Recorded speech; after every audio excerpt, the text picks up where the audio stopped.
you or someone you know has fibromyalgia, Lyme's disease, chronic fatigue, then this will blow your mind. Hello, I am Christian Drapo. I'm a stem cell scientist and herbalist, and I help people live longer, better lives. This work that we started more than 25 years ago as I was studying the effect of the blue-green algae AFA from Klamath Lake on the immune system. This was work that was done with Dr. Keita Jensen at McGill University. So as we were doing our study, we had in our study participants with Lyme disease, chronic fatigue, and fibromyalgia. And we saw in these individuals the presence in the blood of a very strange microorganism. It was a very, very small parasite with some form of motility. We need to understand the blood is supposed to be sterile, and here we have this microorganism in the blood. So as we try to understand it more, what it is, where it's coming from, on one of our experiments, we saw under the microscope these microorganisms popping from the red blood cells.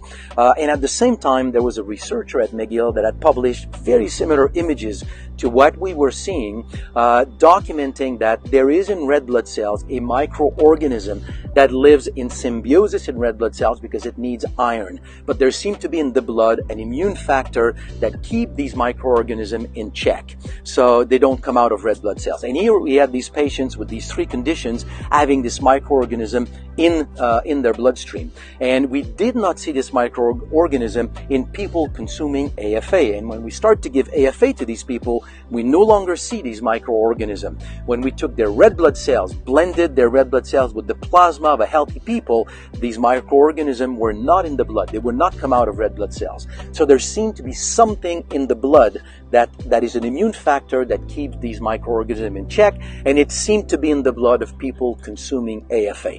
So from that point on, I discovered the effect of blue-green algae on stem cells. My life took a complete turn. We never returned to that field, but it always stayed with me. We had something here that I thought was fascinating. So if you have, or you know anybody with Lyme's disease, fibromyalgia, chronic fatigue, just give it a shot and try some blue-green algae from Klamath Lake.